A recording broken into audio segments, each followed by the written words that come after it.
We Karibuni, are? karibuni. Hey, what's going on, everybody? One-on-one with a creative.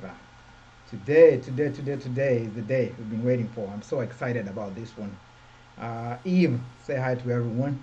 Hi guys, thank you for joining. As Yeah, always, yeah, it's, yes, it's yes, always fun. Yeah. yeah. And then Leo, today is the day that we have one very special guest with us today. None other than the godfather of Genge mwenyewe, Mr. Nonini. Ye, Nonini, salimia watu kidogo.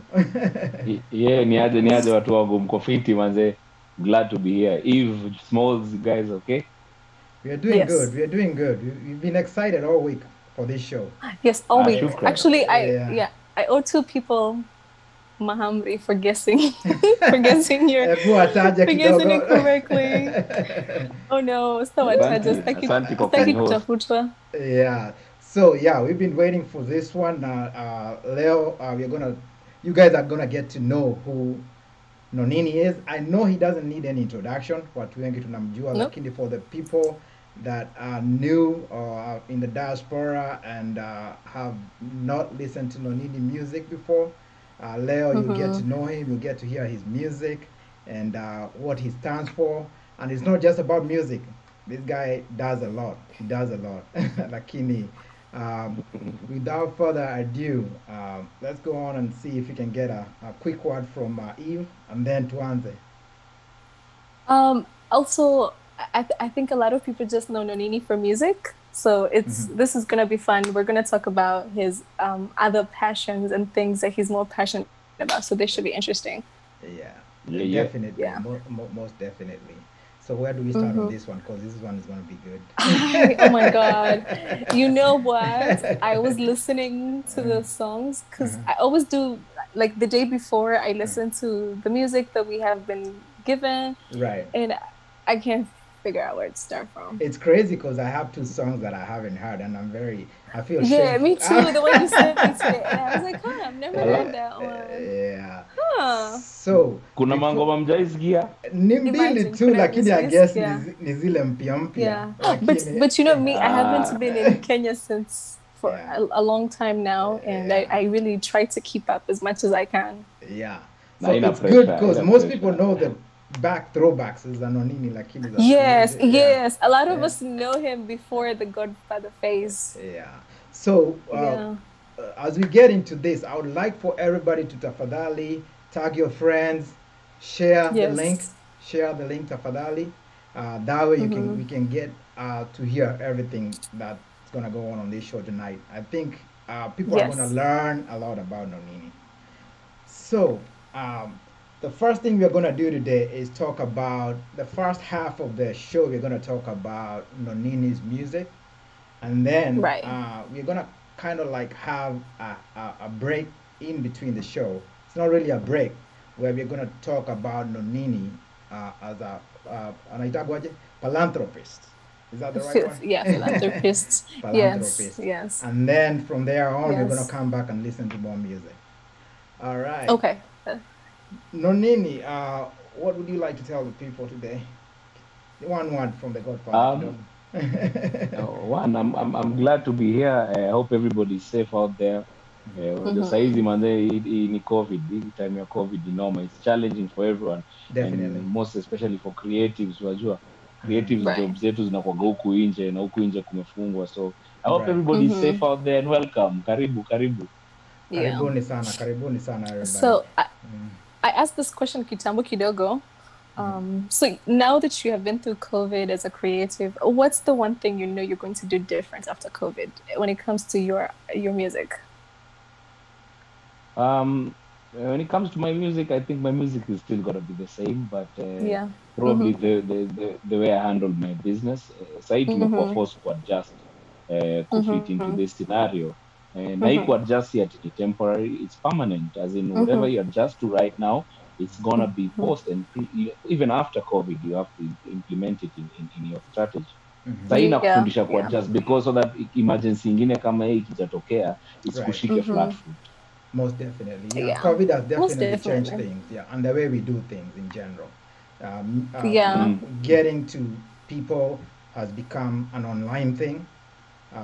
producing your music, online, doing the show. Hakuna live show ile ati unaenda communicate na watu live. Now everything has to be online. A lot of guys are out of jobs, including us, because jobs zetu zinakuwa huku nje kwa clubs, performing events, and it's crazy, festivals and stuff. It's a crazy time. And that includes your philanthropy too. But we'll talk about it later. Where you can the way you used to go out and meet people face to face, it's not the same again. And you have on ground as you would want to, because you're social distancing and everything. So the first thing I guess we're going to start off is talk about your music. And I know people are really waiting to see your music. I'm a kumbushwa, reminding people where Nonini started. Now, Nonini was like a lightweight. You'll see from when he was a lightweight. You know what? Yes, Squeezy, even Nonini does fitness, Squeezy. I was on YouTube and I your fitness videos that said, Lord, wagenge Squeezy to watch weight. Yeah, he's definitely. Nikasema, yenye mpaka wagenge to watch weight, ni serious. Yeah, most definitely. So now, but I can't get over the headband that you wear when you're working out. That one we have to talk about it later. Let's talk about that in a little bit. So right now, let's start with the music. Tutakumbusha watu ngoma za kitambo kabisa. We're gonna start with one of the first songs. I don't know if I arranged it from ile ilitoka ya kwanza but I try to see if I can guess it. Leo, kwanza tunasikia. Let's listen to this song kwanza. And then we're going to come and talk about the song, how Nonini got into it, and how it was produced, and all that good stuff. Hii song ilichapa sana hapa diaspora, especially during rugby. And hii song inaitwa We Kamu. Oh, I like that one too. We Kamu. Let's listen to this song and then come back and talk about it. I actually think Nonini coined that phrase. Oh, he did? Oh, After him, after Nonini said that, guys kept saying it. This guy used to say it to me, kwanda boeka. Oh my God. I know. In the meantime, please share the link. So let's listen. Wekamu. Style yake ni pwani innovative. Sina habari sana, lakini nyewe vile iko naisikia sio baya. Mimi bambaki. Na stoki. Weka mwausi. Yeah. Sawa nitakatika.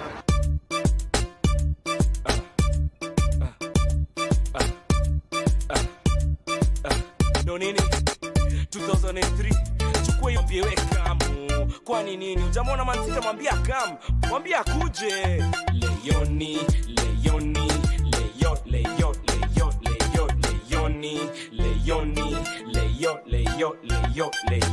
Leoni koko keta kamo stoki hapa weka kwa hivyo ukitaka we kamo Leoni koko keta kamo stoki hapa weka kwa hivyo ukitaka we kamo home leo utanipata jo sitatoka kuandika ngoma si unajua siwezi choka miezi 6 nimekuwa kwa studio nikishughulikia ngoma yako weka musu unaisikia vile kopoa kwanza kabisa hebu hiyo jako yako toa kuna sirioto la like niambia toboa ushaikuzwa mali jo kasikia kukojoa leo mimi na wewe usio poa umesahau bomba ambie ule Concord atakudondoa kwetu hapo nje na gate yetu si ya blue ni orange start flow yangalia tu juu lakini uchungu kunikalifa tunaweza shuku wewe ni mgonduka katwa shingo style ya kuku hiyo chako inachemshwa wazio na kunywa supu ndio tema chupa zimevunjika gutupu ijifanye supu sabu yako tu kwa keta kama stoki hapa weka kwa hivyo ukitaka we kama niko kwa keta kama stoki hapa weka kwa hivyo ukitaka we kama ushaichotwa na gari nipo sana za kucheki nikaa nimechotwa na gari niambie leo tutakaa mjo tafadhali homa kuna bath za shower afadhali leo lazima nibambie wapi kwa bafu leo lazima inibambie wapi kwa bafu na raundi niko mbele usifanye nionge uchafu kali yako ni lazima tajua maana ya bafu chafu nyama choma leo tunaikula hivyo kavu kavu weka mtu wewe ni mpoa tu sana muona cho uendagi na kaa uenda kitu toka nike kiasi yake klima upapo na useme jo mvuta bangi kutoka home leo nywele yako itakuwa shaki mjota kuuliza ulikuwa wapi utasema nini nikuwa tuma salamu kwa baba na mama kwa kina Nonini kwa keta kama stoki hapa weka kwa hivyo ukitaka weka leo niko kwa keta kama stoki hapa weka kwa hivyo ukitaka weka na football hapa na napika na usivae jinsi imekushika juu ya meza leo lazima utakatika bila kitu tukisikiza maneno kuisha na kuje peke yako maneno kuisha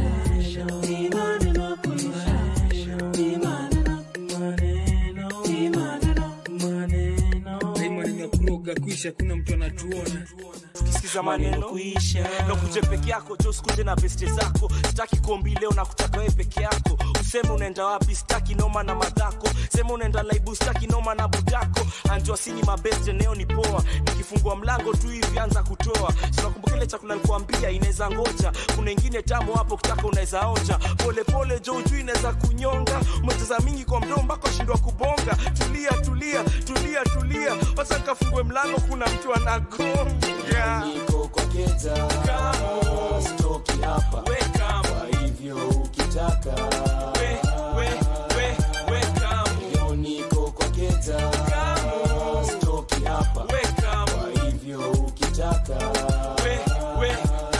weka leo niko kwa keta stoki hapa kwa hivyo ukitaka mina mtoto weka say watch baby boy weka yoko taruka weka au sio jua kali weka kuna mtoto le mwambie weka pigie simu na mwambie weka pigie simu na mwambie weka hata kama weka hata wacha story ya mother And you're back. All right. One on one, we are back. I hope you guys enjoyed that song. Welcome. How did you come up with that idea of welcome, Nonini, and how did you come to get it produced and all that? Leo niko kwa keja stoki hapa ni tu pale mtaani unajua mimi nilizaliwa Calif so Right. nilikuwa naandika hizi mamuziki zote like Manzi wa Nairobi all these songs nilikuwa naziandikia Calif.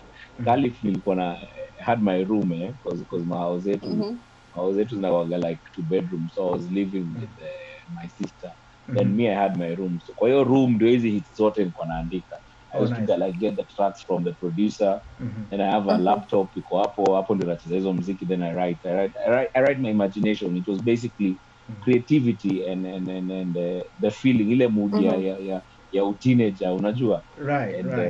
Welcome was a very creative fun kind of it was song. very fun. When we broke out that's what we wanted to be atakuwa nataka kuwa we wanted somebody to akisikiza genge inakuwa that's where you can go and release like after you have a hard day at work there's something bothering you there's that music you can listen to that you just let go and then that is what we're trying to do when we're doing this music. Okay.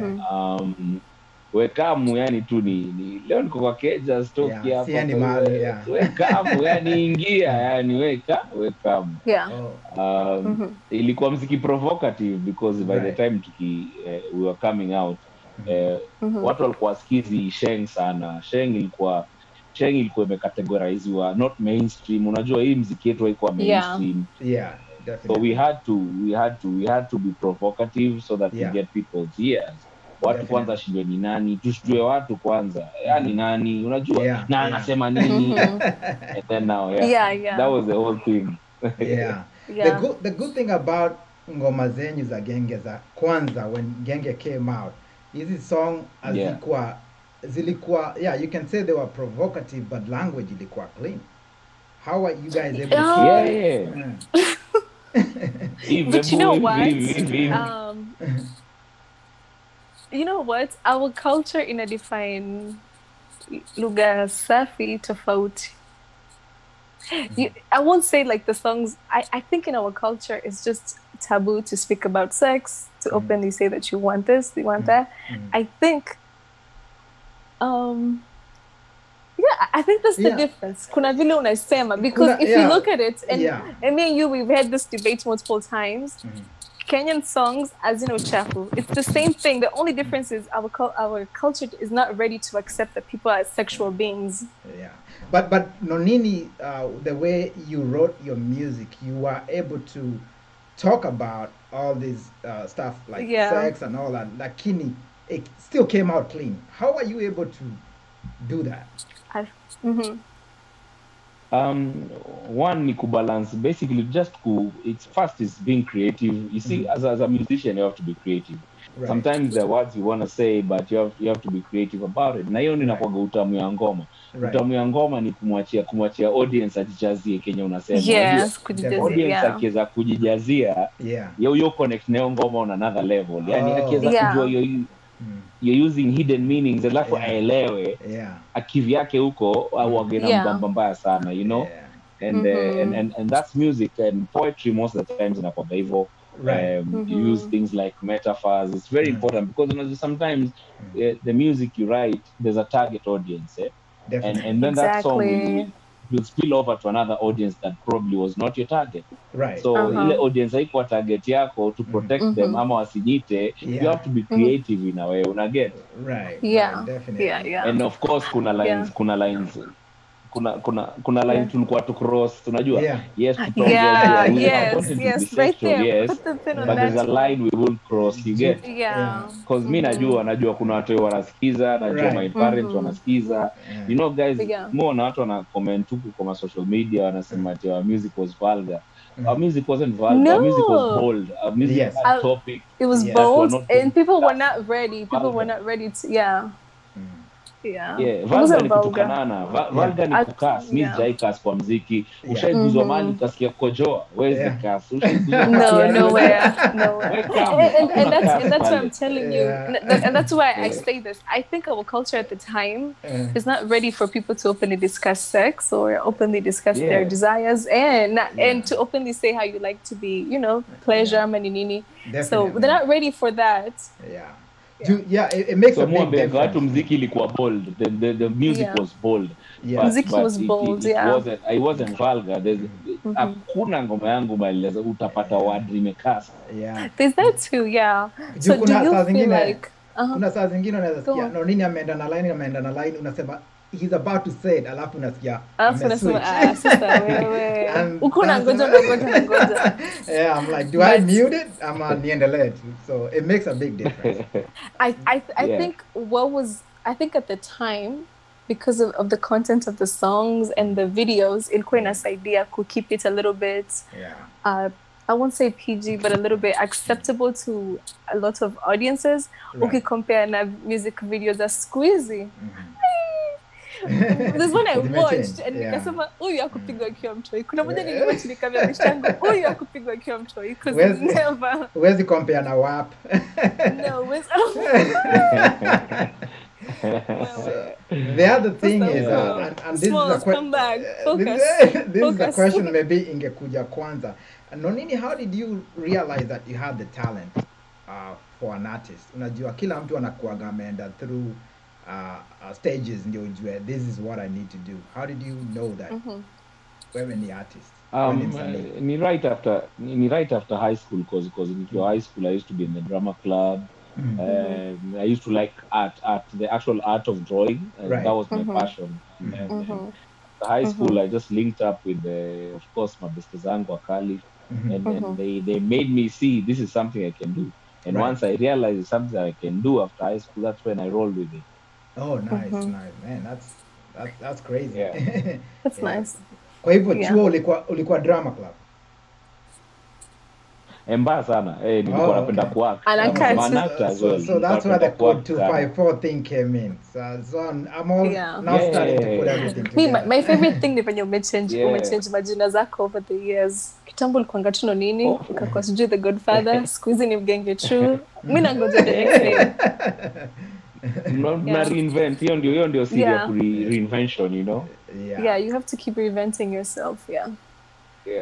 So kuna maswali, we'll take some questions, lakini kwanza wacha tusikie kama ngoma zingine mbili, and then we'll start taking questions. I know people are waiting to I think today we're actually letting people join us. So we'll have people come in and talk to us. Watuulize maswali. Si watuulize, muulize Nonini maswali. Nonini, people have questions for you. Yeah, definitely it's gonna be Nico. Itakuwa poa. So do you want us to play another song and then come back and talk about it? Yeah, let's do that. So each song, I know we were talking about the creativity of making music with good language. Lakini this song will now tell the story by itself. Manzi wa Nairobi. Nakumbuka hiyo song? I think that was my first one to hear. Yeah, so let's play this one and then come back and talk about it. Nzima kuna manzika wa Nairobi. Machani leo hamtalala. Machani leo hamtalala. Kaini manzi wa Nairobi amkwanze katika. Machani leo hamtalala. Kaini manzi wa Nairobi amkwanze katika. Kaini manzi wa Nairobi amkwanze katika. Piga nduru. Sikio kwetu Afrika. Zima nchi zote lazima kelele itafika. Dunia nzima kuna manzika wa Nairobi. Amengarango safi kidanja na amezitoa dope. Kila siku na muona tawa kutembea na maringo. Ajo kimpita lazima utapindwa hiyo shingo. Kwa akili nafikiria tafunguaje hizo vifungo. Hiyo jinsi imemkaza itankazi ya kufika huko. Wazo nimeshinda kusema jina yangu Nonini. Sababu nimeona mwingine amengara limini na nini. Siki bila tutemekanika nimekunywa changa. Ndio zile vitu nimeona jana usiku tu utashangaa. Chokali na kwamba itabidi tumeanza kuchanga. Kauna bino wejo utaanza kutanga. Cheki ule kaka. Cheki ule kika. Ningekuwa judge Miss Universe kwa kawaida. Manzi wote wa Nairobi wangeshinda bila shida. Machani leo hamtalala. Kaini manzi wa Nairobi amkwanze katika. Machani leo hamtalala. Kaini manzi wa Nairobi amkwanze katika. Machani leo hamtalala. Kaini manzi wa Nairobi amkwanze katika. Machani leo hamtalala. Kaini manzi wa Nairobi amkwanze katika. Nioni Nairobi tena nikienda kucheki movie ya manzi mpoa Java ine ndani ya jacuzzi. Ataka ni Julia Roberts. Nataka Nairobi yule anaogaga na hiyo Roberts. Msafiri size yake ameshisha kiplani. Usoni mwa Terere anaweza kumalizia ganji. Akuona kwa kichwa yake ameketia za 70 na kawaida kwa mfuko anaingiza profit ya 50. Uchukue manzi yote ule mjui. Kamutiko sana na wale huko Kitui. Lakini watu sema wanataki ya hiyo mimi sijui. Wale nikupelekwa mbio ama utawika. Na naongea from experience ya chamoja juzi. Mluya kumunduyo manzi ameshona bana. Hizo mguu zake jo amestunya sana. Wacha ikaekani huyo mimi na wika pana. So unaongea huyo ndio mambo yote. Nyuma ukimcheki manze ambeba zote. Nikisimama naye tunatoshana. Tukipoa down ni mrefu tena sana. Nashindwa nikimpata hizo mzigo njaezana. Tulize mzigo gani wajua hata kujifanya. Machani leo hamtalala. Kaini manzi wa Nairobi amkwanze katika. Machani leo hamtalala. Kaini manzi wa Nairobi amkwanze katika. Machani leo hamtalala. Kaini manzi wa Nairobi amkwanze katika. Machani leo hamtalala. Choka na kupatia manzi wa Nairobi sifa. Ingome inezenda wanao kabla ijaisha. Kuna manzi mpwani ugonjwa mwaga nimeshikishwa. Mabesto anaambia Nonini wako umerogwa. Nimerogwa na nazidi kuroga jeblo na niroga. Au vipi jua kale. Na kuambia ukweli mimi si muongo au muoga. Ukilala sikia sauti yangu na kuambia songa. Dukani niko kando yako bado ukibai mboga. Kwa bafu niko nyuma yako na kusugua mgongo tukioga. Machani leo hamtalala. Kaini manzi wa Nairobi amkwanze katika. Kaini manzi wa Nairobi amkwanze katika. Machani leo hamtalala. Machani leo hamtalala.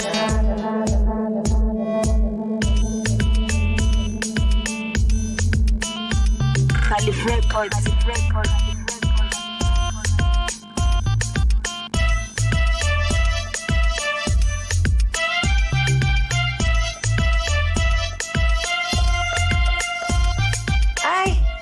Clemway track ni kali.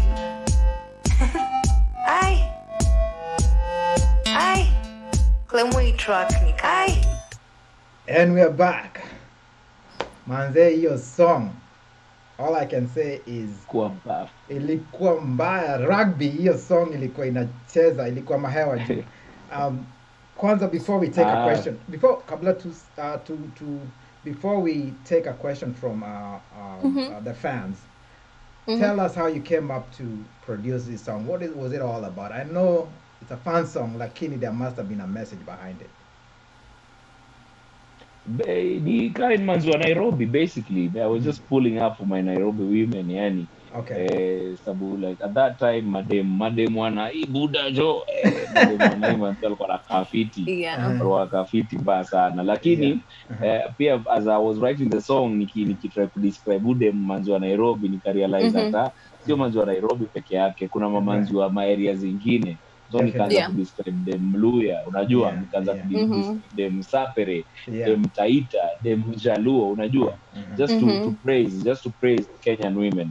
That was the whole concept of the song. Alafu inafano yani, kushamaliza hii story yote yani kwa bafu. For me it's the video itself. I was watching that and I was like, okay. I think that's when you guys to go to Vifupi. It's funny because if you look at production back in those days, and then you look at what Nonini was producing in those days, but he was above everybody's average. Above average, yes. Not above everybody's production. Yeah. Especially ikikuja ni video, ikikuja ni audio. How are you able to manage to stay all the way at the top back in those days? No, but one thing I'd say about even hiyo ngoma imetoka kucheza, that was my first breakout song. My first song was Nonini ni nani na nini, lakini my first breakout song that was a hit was that one, and I think that was also the first breakout song ya Caliph Records. Right. So Clemo did something excellent to that track. One thing about bassline hiyo ngoma, ndio maana unasema that song was being played. The bassline is just unique. It's also timeless. Ilikuwa noma sana. Clemo alichonga track, man. That track was too dope. Timeless. So those things are the ones that determine whether that is going to be successful. Just good chemistry between you and the producer. Definitely did a perfect job on that one. Let me take one question from the fans and then to you, Eve. Kuna mtu anauliza if you're currently working on new music. Currently working on new music. I never stop working on music. I work on music every day. I wake up any time and I record music. But I'm launching my 4th album. It's coming. My birthday is October 2nd. So October 2nd, I have something special for my fans. Nice. But end of this month, I have a new song out, I have a new video out. Keep it locked. Nice. So hiyo ndio tutatuambia jina yako mpya juu ukitoa album unatuambianga jina mpya. Okay, we'll see. It's like every album you come up with your new name. So we'll wait for this one to know the new name. Okay. Kuna majina mpya huko, kuna mashengo mpya, lakini October 2nd, keep it locked. It will be my birthday. We are doing something very, very huge on the digital platforms, but something new is dropping this month. So my question is, ukitunga mziki mpya, do you sit down there and listen to your old songs and compare and like say, is there growth? Is there change? Is there things that need to be improved on? Ama unakaa tu unasema acha tu nitoe watu wasikize? Mziki ni feeling. So there's no comparing, there's no trying to copy what was there before. Ile feeling iko saizi ndio unaandika na and that's how my fans was kupenda na kureciprocate the energy back. You never go back and do not try to compare. Mziki ni feeling, ile feeling iko saizi. That's what you write. Definitely. You know you're known for genge music. So right now there's gengeton and all these other genres out there. There's a whole bunch of new Kenyan styles coming out of music. So what would you tell someone that's still trying to decide on which direction to go? Which direction to go in terms of sielewi your question? Oh, in terms of what type of music they want to make, because squeezy kila mtu anaimba pek hizo gengeton just because it's what's popular, and somehow you have managed to stay true to to genge, which is your style. So someone that's coming out right now and trying to make music and is not sure if they want to go with what's popular or what they really want, what would you tell? What advice would you give them? Originality always sells. Originality is always the best, because originality grows to be timeless. When you're original, that style becomes timeless. But definitely, whatever you like ukifeel watakupiga magenge to ni feeling, vile nimesema muziki ni feeling. Ukifeel hiyo ni sawa, ukifeel watakupiga mahip hop ni sawa, ukifeel wataka kupiga genge ni sawa, lakini make sure what you're doing you are good at it. Make sure unapiga the perfect way, and you know, kill it. Don't just do it because it's trending. Don't just do it because it's the first thing that just do it and kill it. Let's take another question from one of the people on the chat. Somebody is asking, what drew you as Nonini into music and not regular careers that our parents, unajua mapero walikuwa wanatuambia you have to be an engineer, you have to be a pilot. So what drew you into music career, considering how things were back in the days with our parents? What drew me into music is, number one, I loved it. It's a passion. I decided this is a passion, so I'm gonna make my passion. Secondly, I wasn't blessed to come from a very privileged family. So after high school, I went to college, and I did IT. And but after hapo sikuweza ku advance, sikuweza kwenda because I didn't come from a very privileged family. So I decided then, badala ya kukaa tu mtaani na kuwa I didn't after my job, trek in Nairobi after my job. Then I realized, man, I have something that I like doing and something that is my passion. Let me try and pursue it and see how it goes. So but that's why nowadays I talk in I'm more into technology. I used to be an IT guy. Mambo za internet, mambo za ma app, mambo za ma website. I love that kind of a thing. And then that's what drove me to become a musician. But currently, if you're deciding to be a musician or an artist, piga shule kwanza, get your papers. Make sure papers, because COVID-19 imechangisha like creatives right now, we're suffering, you know. But there are people who are not suffering. There are people like doctors and lawyers who have job to because they're not creative. So have a backup. It's very important to have a backup. So kama sisi tumehave reinvent, tumehave kwenda into our business minds, like what else can I do over and above the music that I'm doing? What can I do to bring food on the table? You understand? So naingia kama za tech. If I didn't have that tech background, singeweza kufanya hizi vitu za tech nafanya siku hizi. Speaking of tech, let's talk about your app. App yako inaitwaje? Yeah, the app is called Turn Up Music. It can be found on the Android store. It's a streaming and download application, but mostly streaming for audio music, for albums, for podcasts. You can download it, check it out. It's pretty smooth. Is it free to subscribe? High music in there. You know, no, it's free to download, but to skiza mziki, hakuna mziki ya free, man. There's something I call FM. My app is not FM. Hakuna free music. You subscribe to it so that the artist who's on the platform gets paid. And I pay the artist 80% of revenue on the platform. So once you subscribe there, you're supporting everybody who's on that platform. Yeah. Definitely. Okay. Na iTunes, is it on iTunes? So for sisi watu wenye tunakuangana mkebe. Tulisikia simu zetu ni mkebe. It's an app like iTunes. Okay. Okay, that's good. iTunes, Yeah, okay. So we can find it on iTunes. Understand Kenya unasema, maybe you're trying to ask kama iko kwa iOS. Are you trying to ask? Yes. If I can find it on my Apple store. Yeah, we haven't made an Apple version of the app, but everybody who has an Apple phone or Mac can log on to it through the website, because the website is the same. It's www.turnupmusic.com. So you can access everything on the website if you're on iOS. Yeah. And we have to subscribe, and that's how the artists make music, right? Yeah. Okay. Yeah. So that's for all those people who keep. The app works is streaming. And the subscription is like Upper Kenya. You can either subscribe via M-Pesa, or you can subscribe via Visa card, Subscription per day for you to listen to the music on the app is 10 shillings. It's 10 bob. And it's strictly Kenyan music, right? Exactly. 10 bob need 10 just it's 1 cent or something like that. Yeah, 10 bob that's Kenya. Daily subscription. 10 bob Kenya. Then we have a weekly subscription. So that's $3 for a month. $3 for a month. You can play Kenyan music. This is for all the people who keep asking, play KE, play KE. That's the app. If you subscribe weekly, it's cheaper. If you subscribe monthly, it's cheaper. But daily, that's the rate. Yeah. Oh, okay. And we definitely need that because we need to support our artists. Yes. Definitely.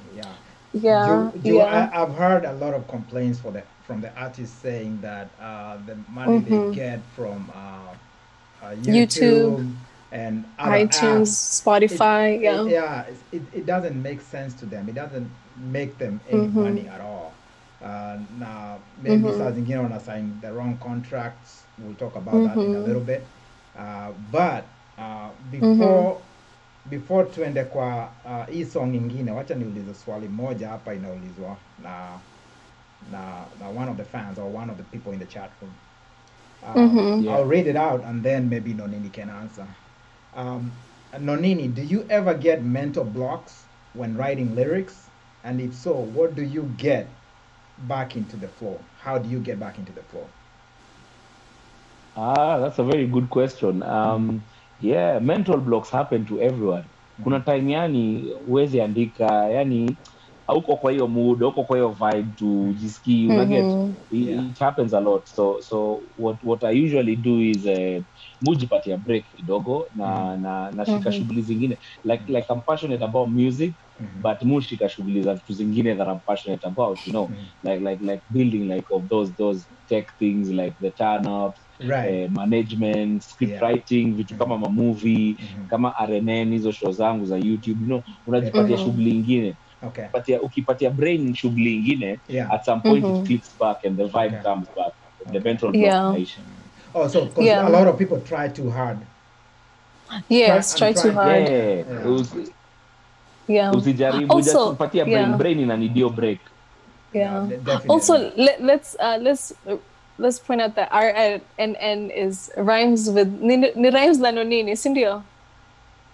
It's a YouTube show. So please, when you go to YouTube, please go to just look up Rhymes La Nonini and subscribe.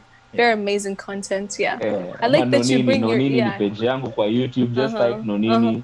And that's a very good show. Very interesting. That's very good content. Very interesting. My favorite guest was Msanii Masika. I was watching that and I was like, hey, this is really cool. It's like you're Masika, eh?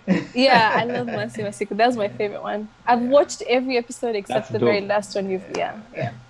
Sasa tumecheza ngoma mbili. Na magest kibao wanakuja on RNN. We can't wait. I can't wait. It's KuTuza kwanza was very good. I love that show. I didn't know who that was until he came on the show. Mimi sikuwa najua ni nani mpaka nikawatch episode. KuTuza ni legend, man. We need a hall of fame for KuTuza, man. I didn't know who he was until Nicole watched. So far, Nonini, we've come up to realize he does rhymes on Nonini. So don't forget to subscribe to the YouTube channel and the app. One more time. What's the name of your app? One more time. I forget. Turn up music. Turn up music. Turn up. Yes. The volume. Yes, so, and it's available on Google Play, right? The store, right? Yep. So we still have more music to play. Na tumecheza ngoma mbili. So let's play another song and then come back and talk about it. The title of this song, Ni Mtoto Mzuri. I like that one. That's a dope song. So let's play it and then come back and talk about it.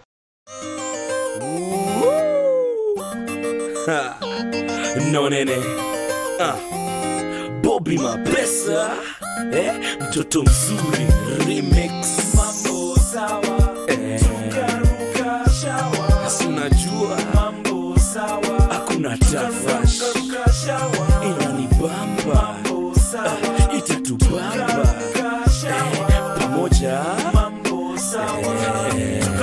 Kushona mtomes mama Karen 4.6 aitwa Lima Mama Nita mrefu kidogo mnachani kitu ka 3 meters nipa nimande kama maji kwa taa kutoka kwa mita, mdogo mdogo aweza nkatikia, nikiwa nyuma yake weza dhani mimi ni mkia. Hii drink yangu amefanya kajimwagia, na anacheka nikimwambia nataka akipita base kila mtu amuita auntie. Tabia zake weza dhani yeye ni mlami, ngozi yake laini na rangi ya lami, macho akincheki na wish ningekuwa ndani ya jeans yake, lipata size yake, anipeleke kwake aishi kwa mamake, kila mande na mshengware tuslale mate asiwe mambo, atake nipeleke aoni tukimaliza twaruka, mtoto mzuri kwangu asiwe mambo, atake nipeleke aoni tukimaliza twaruka. Shida yenyu madame wataka tuwe same, mkilemewa ni shame wataka kutublame. Hii ni kama game hatuwezi kuwa same, sitakutaja name unanipenda juu ya fame. Kama wewe ni wa kusalimiana na watu kwa barabara, wewe ni waswara. Kama wewe ni wa kuchekesha makonkoli, usilipe kodi, wewe ni kigwara. Hapana tisha mimi thao ya saloon, shika mbao nyoa kichwa safu kama balloon, za lunch za noon. See you soon. Usiwe kula kama baboon. Siwezi do kama hujaiva, na pia siwezi do kama sijaiva. Kwanza make list ya watu washaku fist, nasikia ushachafua mpaka kwetu east kwa mabisi. Mzuri kwangu asiwe mambo, atake nipeleke aoni tukimaliza twaruka. Mtoto mzuri kwangu asiwe mambo, atake nipeleke aoni tukimaliza twaruka. Manzeneza like tunapenda marap sana, hata kama mpenda mablues pia ni sawa. Mflexible kila kiungo by nature, na amejibeba vimeja. Na usiwe wakifalafala, kukaa tu kimalamala. Zako ni kuflash na kungoja hala, kwa maboys waki white collar, jua kusaka dala. Na usiniulize Nonini wagana gari gane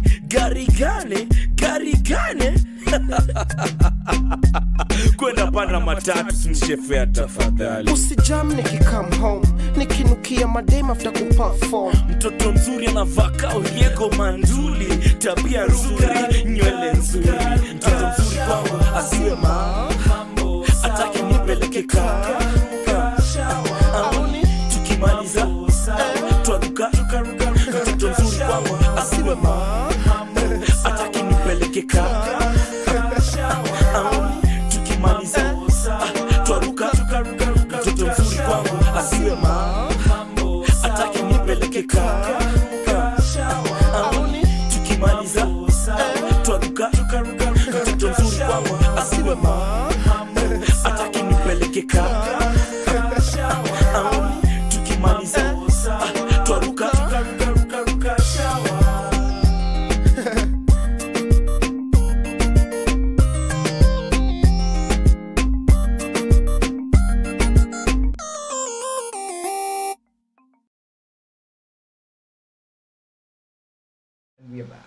All right. Hiyo ngoma ilikuwa ngoma kali sana. Mtoto mzuri. Yeah, mambo sawa. Yeah, so ilikuwa tell us a story about that song. It took me years to understand what unasema. Alafu kuna swali inakuja. Mtoto mzuri kwangu manze asiwe malaya. Yeah. Ataki nimpeleke kahawa, you know. Yeah. Aoni haya tukimaliza kitanda yangu twaruka shawa, unajua. Okay. Yeah. Again, album yangu ya kwanza, my first album was called Hanyaring Game. Yeah? Okay. So by Hanyaring Game basically ilikuwa album ya madem, nilikuwa na sifu madem. That's why track number 1 kwa hiyo album ilikuwa Manzi wa Nairobi, unajua. Yeah. So track listings za album zilikuwa ni kama story. Nilipatana na Manzi wa Nairobi, nikamwambia we kamu, nikamwambia Manzi nataka ukue mtoto mzuri usiwe. So ngoma zilikuwa story, like each and every song was a story. Oh, okay, you're telling a story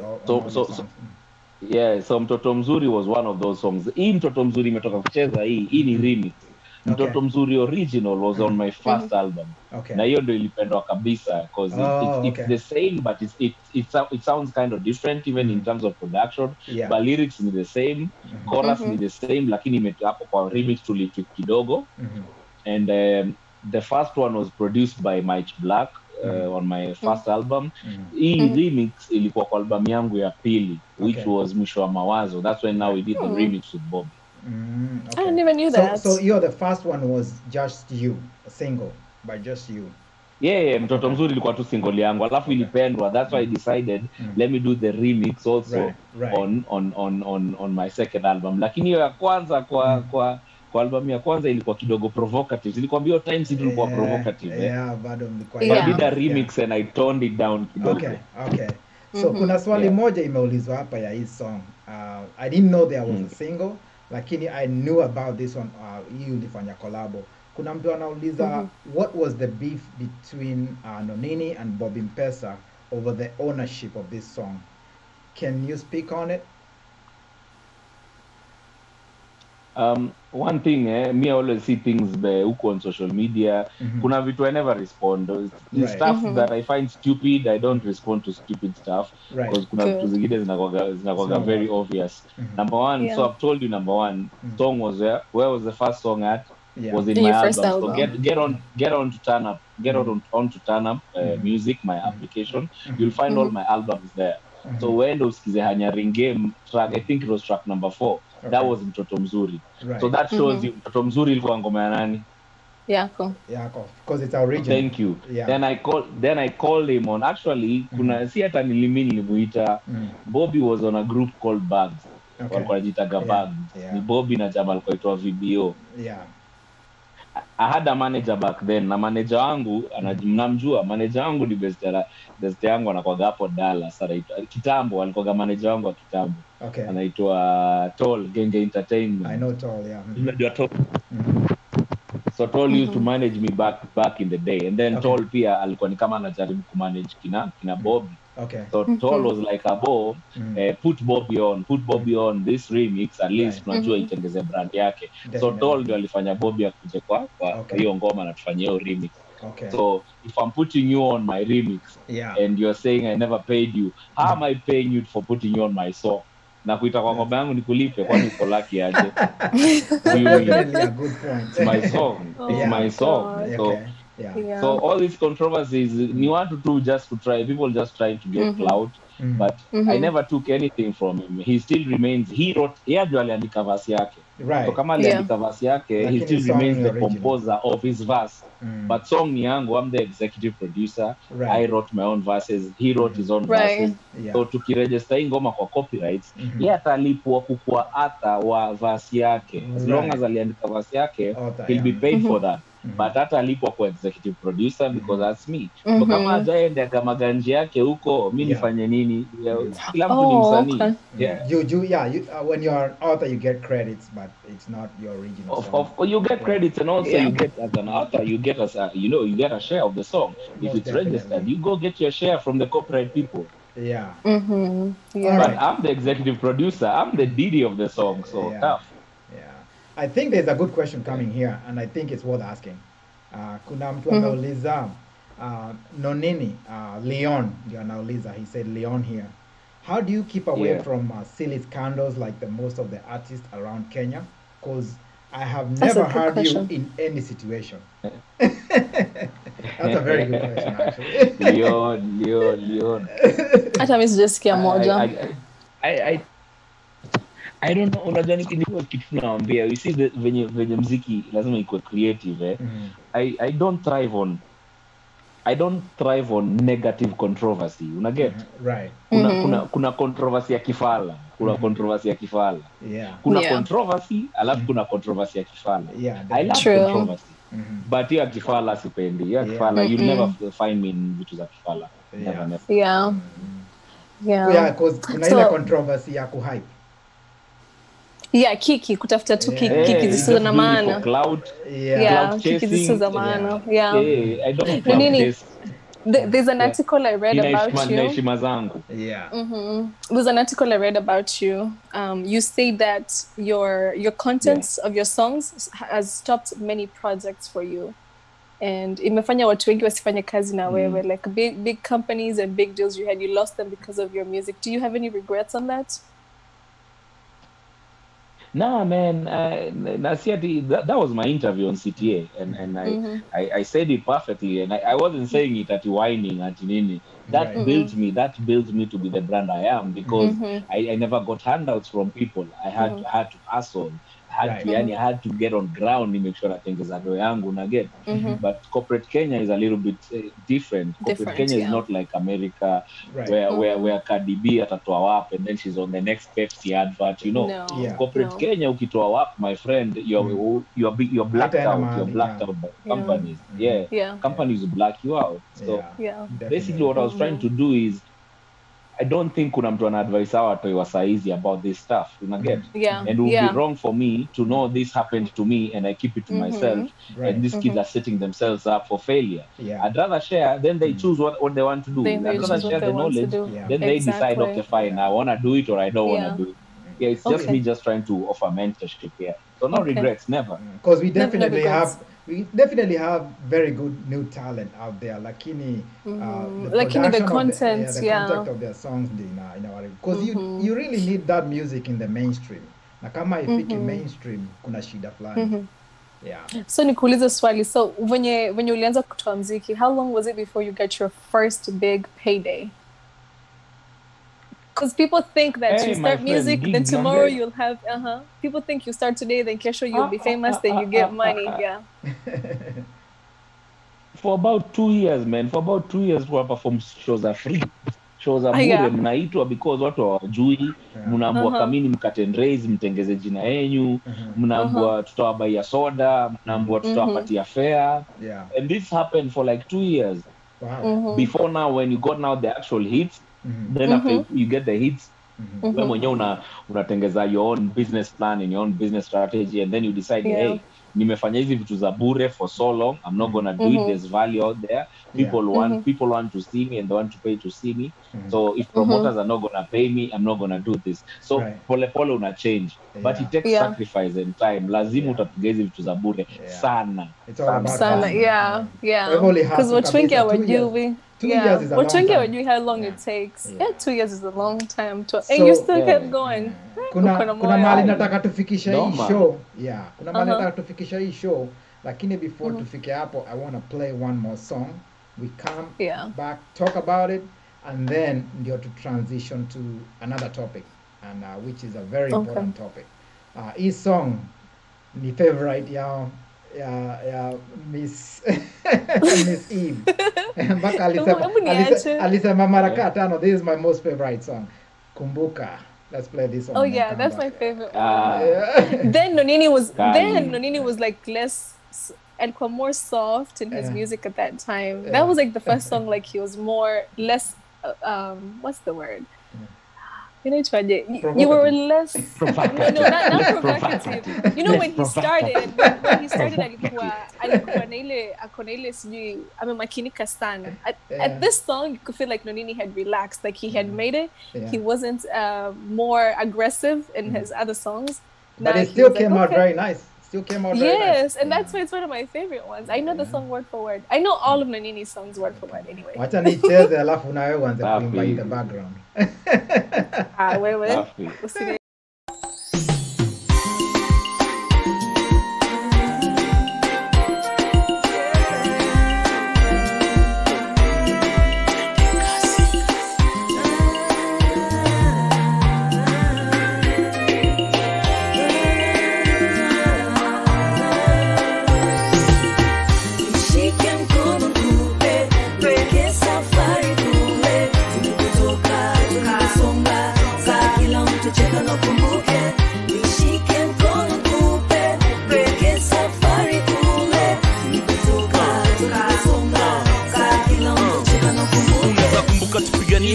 Genge na fry tu mtu akirequestia DJ tu aicheze. Sijika unaweza kumbuka Keva akiwa radio presenter, Ethnic Fusion kila Sunday mzee alikuwa analeta. Unaweza kumbuka Pinyaki wa DJ Club Jungle, Chwani ameendelea sabuya yake tu hustle. Sijika unaweza kumbuka vile kama ile tabala, maparono matamangu kwa tafuta tu ganga. Unaweza kumbuka Msanii Dema alikuwa hizo enzi, ni rako na ameamka na wanadai jo achezi. Sijika unaweza kumbuka studio zilikuwa ngapi Nairobi, siku zimetokea everyday kagari mpya Didobi. Kumbuka Hudson akitumbia gao hii wiki. Veteran wetu alitutengezea hii mziki. Unaweza kumbuka siku mdudu haikuwa ustake, imagine vile maboy alikuwa na raroa.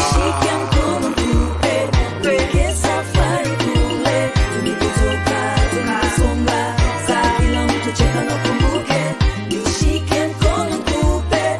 Peke safari kule tulikotoka, tunasonga saa kila mtu cheka na kumbuke. Unaweza kumbuka kipindi ilikuwa inaitwa Mizizi, ni mwakipiga mainterview maboy walikuwa chini. Sijui unaweza kumbuka matablo kwa gazeti zilitokea shima industry kenda down lakini steady. Unaweza kumbuka kipindi ilikuwa inaitwa Music Time, siku za call box na kukua na mobile. Sijui kama unaweza kumbuka zigzaga zoko club ni moja mbili ama tatu kisikia joto. Unaweza kumbuka mobile parklands tukiwa shamba, tulifukuzwa juma boy aleta mablanda. Unaweza kumbuka mdoni buika nation na kiwika Ibdi Suza mpaka leo unamsikiza. Sijui unaweza kumbuka Danolo Metro saa 6, wengi wenyu mlikuwa watu inaenda walipigania hii vita. Unaweza kumbuka niko gauge, niko maji, niko nishike mkono kupe. Peke safari kule tulikotoka, tunasonga saa kila mtu cheka na kumbuke, nishike mkono kupe. Peke safari kule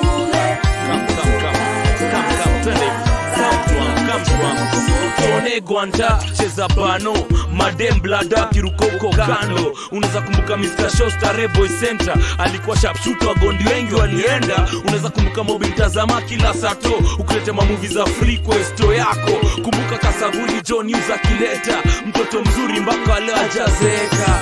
Makamero na makaboti kanjo ilikuwa inafanya kazi yao vizuri. Unaweza kumbuka tukienda kama dufu mpararo tukisukumana na mabeta na mngariko baro. Nikumbusha sani wa gani ndege walikuwa napanda na shukuru vile genge jo squeeze wanatamba. Street up na kumbuka job ilikuwa na shuge, hizo memory kadha za mine nimekuge.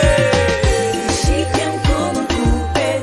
Peke safari kule tulikotoka, tunasonga saa kila mtu cheka na kumbuke, nishike mkono kupe.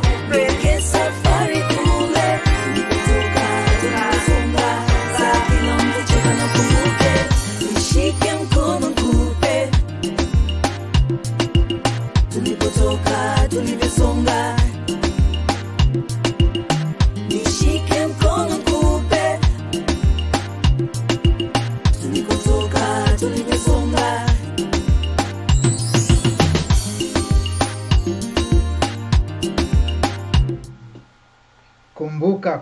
Kumbuka. When you say kumbuka, this song reminds me of something. Hii song inanikumbusha rugby ya San Diego. Sijui ni mwaka gani. Hii song. Oh my god. Hii song tulicheza hiyo rugby and also hii song ni favorite ya mtu yuko hapa anaitwa Eve. Oh yeah, that's my favorite one. Since it's your favorite Eve, I'll let you take the lead on this one. The thing I like about the song, it's like ni kama anaeleza his musical journey, because you'll hear he's singing like lines from other song in the song and zinaingiana. Yeah, definitely. Yeah. And it's a song that's easy to sing along to, you know? Yeah. Yeah. Hii wimbo kwa nachezangwa makamero na makabuti. Yeah. Yeah. Hizo ni zile mageza. Yeah, it's a good song. It's very nice. So was this the first? No. Nonini, is this the first song you did with Lady B? Yeah. No, the first song I did with Lady B was a song called Semanami. It's on my YouTube channel. This was our second song. And actually, I'd advise guys, if you're watching, just go into my YouTube channel and watch. The latest episode of RNN is me and Lady B. So you'll get to understand her more, get to understand our relationship. We are dating. Just go and watch RNN. It's hilarious. And then she's now saved. Aliokoka. Yeah, she's now gospel singer. Yeah, so you almost got into a scandal. What we now called entangle. Yeah, zilikuwa kidogo.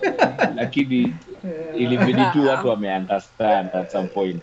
Yeah, she has a great voice, by the way. She does. Tempoa sana, manzi wa power. Do you think social media makes it hard for you to date or have a relationship? Nah, you being famous and you being godfather of Genge. Nah, man, social media easy affect personal relationship. It depends on how you what you display out there. It depends on what you let people know. Unajua, kama wewe ni mtu wa kuweka relationships zako kwa social media, then social media itakuwa part and parcel of your relationships. So it depends on what you feed people out there. Yeah. So do women throw themselves at you because you're the godfather of genge? Wanajitupa tu kwako.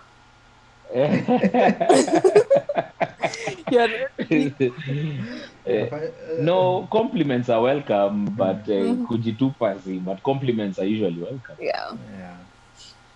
So there's a question that Eve asked during the break, and I'll let her ask it live here.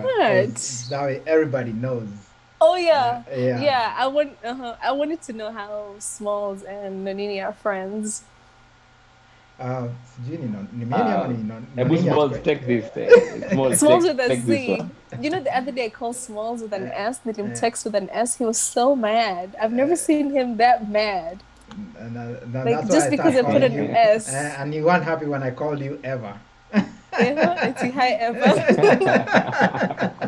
He knows there's nothing I hate kama kuchwa ever. Up until I have known Nonini for a long time. I don't know if he remembers. We did a show in LA. Lakini I think we met very briefly. Unakumbuka ile show tulifanya LA mimi na Steve kwa ile Club Hollywood? Hapo ndio. Yes, I remember very well. Yeah. So we became so we hosted Nonini in LA, lakini Nonini alikuwa anaenda tour. So he was doing a tour. So alikuwa anaenda state to state. So yeye aliland kutoka Seattle, akakuja LA, akafanya show na the next morning akachomoka. But yeah, after that hatukuongea for a very long time. Alafu we became friends on Facebook, ile hi niaje, and then after that I saw him create a group on social media, Kenyans Creatives. Nikaona mazee, this is a very good idea because if you know me, I've always helped people with creativity. I've always supported DJs. Yeah. I've always supported the artists. I've done a lot of shows in Vegas, in LA, in San Diego. So I inbox Nonini, ile tu antambu inbox, maybe ata reply. Wacha tu nijaribu. Kumwambia Buda, hii ni idea poa sana umeanza ya creatives. Do you need any help in the diaspora? Nonini akaniambia, yeah, hii inaweza kuwa poa sana. Wacha nikufanye admin ndio uanze kupush. Haya, tukaanza kupush. And then after that, Nonini akaniambia, by the way, niko na hii mission naanza ya sanitary towels. It was already in play. While we push the artists, can you help me push the sanitary towels? Nikamwambia, hakuna shida, I can do that. Nikamwambia kwanza, that's a very good idea juu kuna hii group ingine ya 254 DJs imeanza. Tunaweza fanya show hapo juu I'm friends with people at 254 DJs, akina Mokwasi, akina Frank, akina Brenda. So I reached out to them na wakasema sawa, you guys can come and do a show anytime you feel like. And that's where our friendship ilianza. Sasa mimi na Nonini, I can just say he's like my brother.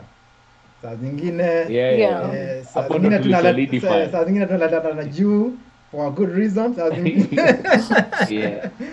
but most of the time we get along. So that's where our friendship started. Now there's no 2 days that goes without me and Nonini communicating, and it's not just about the sanitary towels. We talk about other things too. Kama vile family. Things you talk about family. How are you doing? Na Nonini akini text, the first thing yeye huanza ni aje bro, uko poa? How are you doing? Of course. Anzangi ati direct message. Ulifanya hivi. Labda tuliza watu mko poa. Nikasema I guess tuko sawa. Ni important, very important. So this sanitary music for sanitary towels, what's the goal here? I know you said you wanted to reach a specific number a while ago. What's the goal and how are you doing so far? Before I even go to that music for sanitary towels campaign, I'd like to add from where Jsmallz has left. group ya Kenyan creatives. Actually, I formed it, me and Daddy V. Mnamjua Daddy V, veteran legend Daddy V. Yeah. Juliana, Juliana, tunamjua kusema Juliana good artist. Sababu tulifeel tunataka ma creatives wakuwe na space yao pia, you know, they can express themselves and they can showcase their talent, especially time ya COVID-19. And that's where the group started from. And then Sjmallz akanjoin, nikaambia, let's help build this group. And I like where it's heading. Eve and Sjmallz, whatever you're doing with this show, this is the vision we had. So thank you for having me and hosting other creatives as well. You know, me and Sjmallz met on a similar story because I think alianza could post ikichwa Center Towels, and I messaged him and I say, hey, I like this thing that you do. What can I do? That's when that's how we started being friends. Yeah. I saw him post about it. I call her my work wife. So music. All of a sudden, I call her my work wife. Yes. No. So you have to say it right. Favorite work wife. Yes, definitely. Exactly. Thank you. Yeah. Don't ever get it wrong. Lakini we try to stay away from entanglements. So there you go. But so give us exactly what is Music for Sanitary Towels and what's your goal with this project? Because I'm really passionate about this goal myself. Music for Sanitary Towels is a campaign I started, like a friend of mine who works for an organization called Shofco in Mathare. Shofco means shining hope for communities. Inbox me one day and told me anaweza like ni support madem huko sana sana in terms of sanitary, because most of them are having to sleep with women so that they can get the pads. And that got me, that brushed me the wrong way. I was like, no, definitely. Girls should not have to sleep with men to get money for pads. No. So I told her, and me, when I get an idea, I always think about how can I make it better. So I thought about music. What we are doing is music. DJs are playing music. I do music. How can you use music as a tool to bring people together and then people fundraise to support this campaign? And that's how we linked up with Sjmallz, and we started doing events on 254 Diaspora. I started doing live shows. So you entertain people and then you ask people to fundraise. Hata kama saizi venye tuko hapa, sasa tunaongea juu ya music. So this is actually music for sanitary towels. You can ask people of this idea. Our goal is to reach out to about 40,000 women in Mathare. Currently, the last three months from March, we've been able to reach out to 10,000 women. Through our little efforts with the Sjmallz, 254 DJs, especially Kenyan, with COVID, support, you know, we've reached out to 10,000 women, which is commendable. Amazing. But our target is 40,000. So bado tunaendelea. Alafu of late pia venye tumekuwa tukiona mambo ya COVID ina happen. I saw the women in Baringo who actually wengi wamelala na majamaa ndio wapate mapads. So there was a story that was highlighted on Citizen. Like a lot of women in Baringo County are pregnant. They're young ladies. They're pregnant because of sleeping with men for pads. So I've decided, and we spoke with Sjmallz, and we decided once we reach our goal of 40,000 women in Mathare, we are taking music for sanitary towels countrywide because it's a need. It's a need everywhere. There's a lot of organizations doing this, but I don't think everybody can be able to supply the whole of Kenya. There's a friend of mine who's doing a campaign called Heels for Pads. She's called Lush, and anafanya to Heels for Pads. So ladies donate their heels, and then they use that money to buy pads. You know, so it's different efforts just trying to come in and helping our girls and standing up for our girls. So we are taking this nationwide from this month. We're going nationwide over and above, trying to help Mathare as well. That's why we're asking for everybody's help. Anything, it doesn't matter. Kama ni $1, kama ni $5. Just donate whatever you can. And that's $J Sjmallz with a Z. Yeah. Every song I play, utaona hiyo Cash App hapo. Every song nimeweka kwa Cash App. There's this video I want to play. This is a short video, lakini itawa show vile these ladies are appreciating what we are doing for them. And it's not me and Nonini. I'm talking about sisi wapa wa diaspora na watu wenye wako Kenya because we get M-Pesa too. So I'll play the thank you video, and then we're going to come back and talk more about this. So we'll be right back. Okay.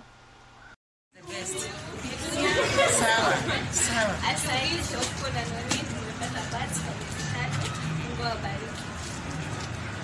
Thank you. Tumesema asante. Thanks for everything. Now may God bless you. Thank you. Asanteni, tujibambe, to abstain till after 3 months.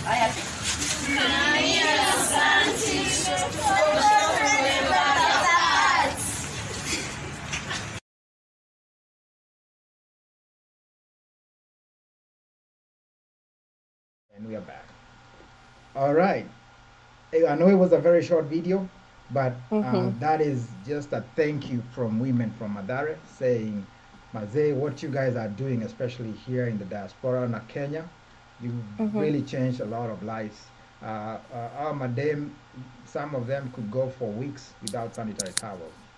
And we don't just give them sanitary towels. Tunawapatia mpaka, I don't know if it's right to say panties. We give them panties together with the sanitary towels. It comes as a package. Yes. And tukipatia mtu moja, it goes for 3 months. Yes. Yeah. Swaga na distribute for 3 months so that at least tuweze kwenda to other ladies by the time we come back to them. So 3 months is sufficient enough. Yeah. And quick one, Sjmallz, tunasemanga undergarments. Yeah, undergarments. I was knew it. I knew it. Undergarments. So mi niko na undergarment nikamisi lakini sawa. Aki wewe. Aki Sjmallz. We need to meet tukutane kwa tent. So let me ask you. So other than financial support, what are the other ways that we can help with this? Other than kutuma tu pesa, is there anything else we can do? Yes, because we're trying to champion for policy and legislation to be changed in Kenya with a couple of friends of mine. Kuna best yangu kutoka Canada anaitwa Lucy, and she's been trying to champion for policies to change in Kenya in terms of sanitary. It makes sense. Condoms are free, but sanitaries are being sold. Oh Lord, we need I have to that debate all we the need time. to have sanitaries, sanitary towels need to be free and distributed in this country, in schools and everywhere. So we were gonna start a petition that people can help us sign, and we see how far we can take that petition in terms of the government. Secondly, si utakaga donors. If you know you're in a certain region, ama you come from a certain county, na unajua county yenyu pia madem kidogo wako na hii shida, let us know. We'll support you as well, so that pia wewe definitely. Excuse me. Sorry. You spread out the love in your county, Yeah. And the third thing you can help us in, we're trying to procure a sustainable solution. So we're trying to look for these things called, the menstrual cups. Yeah. Yes, those cups. Oh my God, they're held. We're doing research to get the menstrual cups. Yes, because now that's more sustainable, and it means that a lady can use them for a lifetime. Because yake tu ni kuosha. But the ones that we're getting are very expensive. So we're asking guys if there's anyone out there who has a connection of where we can buy the menstrual cups at a cheap rate. It would make much more sense to have that sustainable solution than always coming back and buying pads again and again. Pads are expensive, Yeah, they are. You know what? Yeah. I was watching the first video you made about this music. The first video, the very first one after the first live. And there's a portion where the mama said that not only do you guys give them pads and the undergarments, Sjmallz, you also give them some sort of education when it comes to their reproductive health. And that's my favorite part about that. Okay. Yeah, that's literally one. Because the whole packet we distribute has the sanitary towels, has undergarments, and it has a health book, so that the ladies can know more about their menstrual health. It's important to spread this knowledge. Even right now, we did a last distribution over the weekend, and it was International Youth Day. Now what we're doing is we're doing forums. Instead of just going out in the ghetto and distributing, we're calling the women to come to us. Then we're doing forums with them one-on-one. Tunakaa chini nao madem, tunaongelesha to understand their challenges, what they go through. And it's very important to have this forum. It's very important to have these conversations, because a lot of us girls coming from Kenya, I remember when I had my first period, I was just told this is the pad you will use and that's it, and you have to do this. I was never educated on the whole broad. It's a very broad topic, and to a lot really of people don't understand. Yeah, people Yes. don't understand that your periods and your reproductive health can affect your entire body from head to toe in general. Yeah, that's how a lot of girls end up with so many infections. Yeah, alafu, like when they're older, they can't have kids, or they can't have healthy pregnancies, or they just can't have. They have so many health issues because of tiny issues like a pad. So when you give a girl a pad and you educate them and you empower them, you also save their future. People need to get that. Yeah. And I think it's good to mention. It's good to mention the two shows that we've done on 254. The first show we were able to raise like 170K, and then the second show we were able to raise 100K. So we raised more than $250,000. 100K, a $250,000 Kenyan shillings. But that's you guys as that's love. That's now love. watu wenye wako home manze, we really appreciate what you guys are doing. The other thing I like is the fact that there's accountability. So when you're giving your dollars, you know exactly where it's going. I like that. So okay, Nonini. Very people important. ask this all the time. Every time you post these videos, zako kuhusu easy pads, it says not for resale. I want you to just explain that one more time for people who think that you're buying free pads or you're getting free pads, because on the container it says not for resale or not for sale. Yeah, because the where we buy the sanitary towels is an organization called Heart Africa. Heart Africa also distribute these sanitary towels to schools. They major on distributing them to schools, but they also sell them to different organizations that are distributing to the community. So the way Heart does, they get the sanitary towels from China through their founder. Their founders are in the US, so they get them from China at a very cheap rate. So this rate they get, they're able to sell them to different people who are doing this campaign. If you have a rapport with them and they know it's a campaign you're doing and you're distributing sanitary towels, they're able to sell them to you at a very minimal rate, and that rate you buy from them, it's the money you give them is charity for their foundation. So when you buy, it's charity for their foundation. You know? And then also, after you buy from them, since it's a very cheap rate, they do not allow you to resell, because it's not business. I cannot buy from them since it's cheap, alafu niende kuuza niweke markup. So that's why when you buy from them, they have that sticker saying not for sale, because once I buy, they expect me to distribute, not sell. Yes, because I think it's very important to kumbusha people that, Kenyans and our... Yeah, because definitely, that's not something that would happen here, but Kenya kuna hiyo ukora, and they're trying to make sure so I like that, because inasaidia na hiyo mambo ya ukora. Watu watanunua cheap huku, alafu waende kuuza huku, supermarket. So that's why they put that sticker. So how do you decide which girls to help? Do they come to you, or do you just go and just unaenda tu mtaani unakutana na watu unaanza tu kuwapatia pads? Remember, like I said, I work hand in hand with an organization that operates in the community. It's called Shining Hope for Community. It's called SHOFCO. So SHOFCO is an NGO that operates in Mathare, operates in Kibera, operates in Kayole. Like they have a hospital there that they treat people for free. They have a water project. They've been able to supply people with water in the slums. So they're the ones who are on the ground, and they have a database of women. When I say I'm targeting 40,000 women, it's not just a number I'm coming up with. It's data that we have. Yeah, there's specific women you're helping. That's how they're able to distribute the sanitary towels. Yes, so wanajua leo tumecover hii ward in Mathare, we've covered this ward Huruma, so next time tutacover hii ward, so they have a database so that they don't keep repeating the same people, so I work hand in hand with them. That's good. Yeah, that's good. And I believe that's what people needed to hear. It's important that people understand how it's not random. It's not random. Because a lot of Kenyans, before they help or before they do anything, they like to ask questions, and you just want to be transparent in what you're doing. Transparency is key. Most definitely.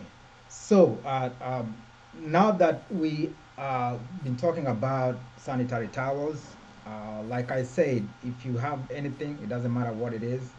Cash App, unaweza tuma. It's the easiest one to say, especially with the diasporans. It's Jsmallz with a dollar sign. With a Z at the end. With a Z somebody forgets my Z. I'm not.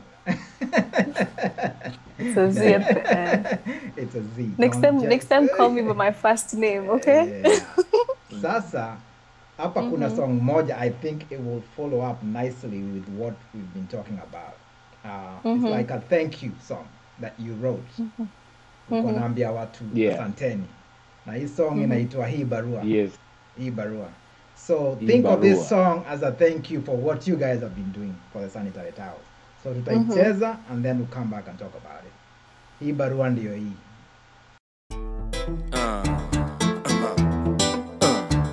Najua imekuwa siku mingi sana yani nimepotea yani, lakini jo ni vile manze network ilikuwa blanda mali nilikuwa jamaa sasa imebidi nikae chini nikuandikie barua na hope utapata. Asante kwa mafans wangu Joy Kenya, wale wanajua gatua ni support to be deadly. Watu jaribu kuniangusha chini lakini wananivuta waezi. Mbona wasanii wengi wakipanda, wengi wao wakishuka na mwezi. Genge ni kansa ya watu nikawa wanavuta mafegi.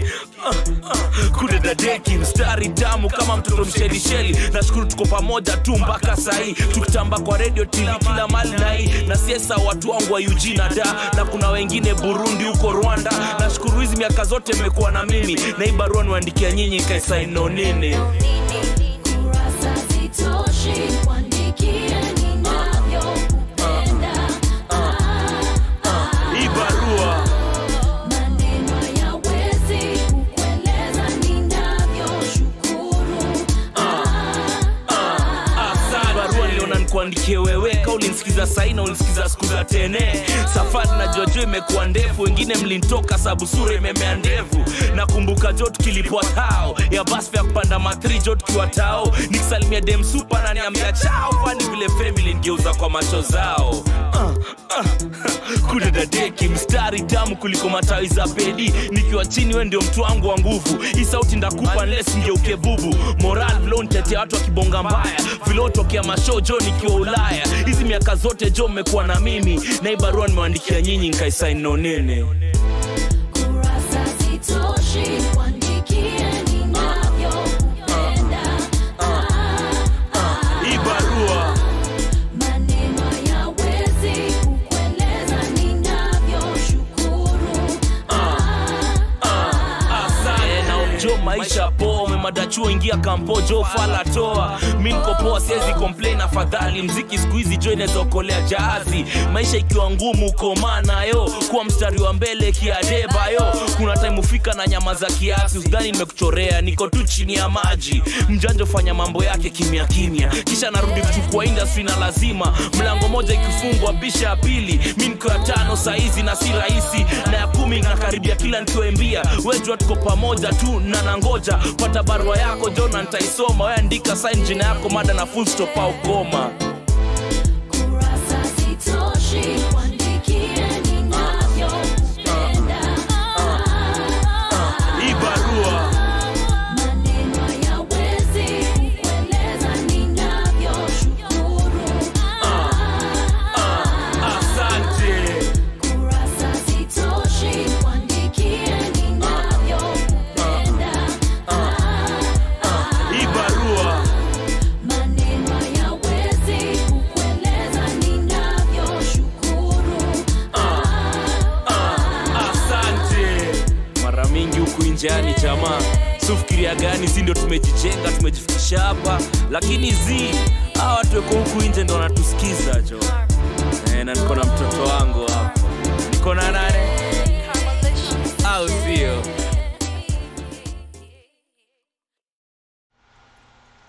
Hii barua. I'm pretty sure hii ni song ina message. I don't know the message behind it, lakini nataka Nonini tueleze. What was the reason behind this song na huyu mtoi anajua hizi lyrics zote ni mgani?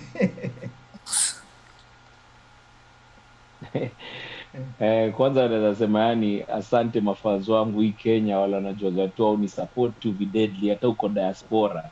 watu jaribu kuniamsha chini, lakini wananivuta waezi. Nimeona wasanii wengi wakipanda, wengi wao wakishuka na mwezi. Genge ni kansa yao, watu nikaa wanavuta mafegi kuda dedeki. Hizo ni rhyme. Yeah. Nasha rhymes na Nonini wewe. Mtu anaimba bana, huo mtu anaimba hizo lyrics ni that's the daughter to my director. The director who shot the video. Okay. That's the daughter. Na hiyo time kalikuwa Kayang. Director wa video anaitwa Willy Ousu. Oh, okay. Huyo daughter wake Msmall, na alikuwa anapenda ngoma zangu, so okay. she rapped along the song and we decided let her be the theme of the video. Wacha arapio ngoma akisikiza. And right now amegrow. Sasa hiyo mtu yuko 14. Sasa hata ukimwona akai venye anakaa kwa hiyo video. So barua it was a dedication. I was just writing a letter to my fans, and I was hoping my fans wataandika barua back. So I have a second version of barua, but I'm waiting for the fans to reply, then I can reply back. Umesikia hiyo story? Tutakuandikia barua leo. Ngoja reply. Mimi nitakuandikia kwa zile writing pads za pink ziko na maua huko kando. Actually, Eve is a very good writer. I don't know if you've seen her stuff on Facebook. So I think inakuwa mkali, lakini when she wants to I used to write. You know what? I used to write then. Actually, when I was in high school, I used to write narratives, poems. I used to write like full stories, and actually, this girl, I wrote a narrative for her, and she took it to like provincials, and I did narrative myself. I went to almost national levels because in the Konga drama now. But ever since I started struggling with depression, it's really hard for me to write. Okay. But I've seen that you're coming back though. So andikia Nonini barua. Andikia Nonini barua. Nitakuandikia barua. Because there was a time I was seeing a counselor, and she's like, "What do you really like to do?" And for me, honestly, it's writing. Writing for me is my absolute passion. Yeah, that's my therapy. And she asked me, you should start writing. So nimeanza tu pole pole, hata kama wakati mwingine nashuka na huzuni nashindwa. It's all good. Ngojea your reply. Creativity lazima. Nitakuandikia barua. I don't want the people on the chat to feel like neglected. Yeah, so we're going to go through all the questions hapa one by one. Na Nonini, they're all directed to you. So wacha tuanza na ya kwanza. Leon ako hapa tena. Out of all this ana maswali. Anasema, out of all the songs that you have done,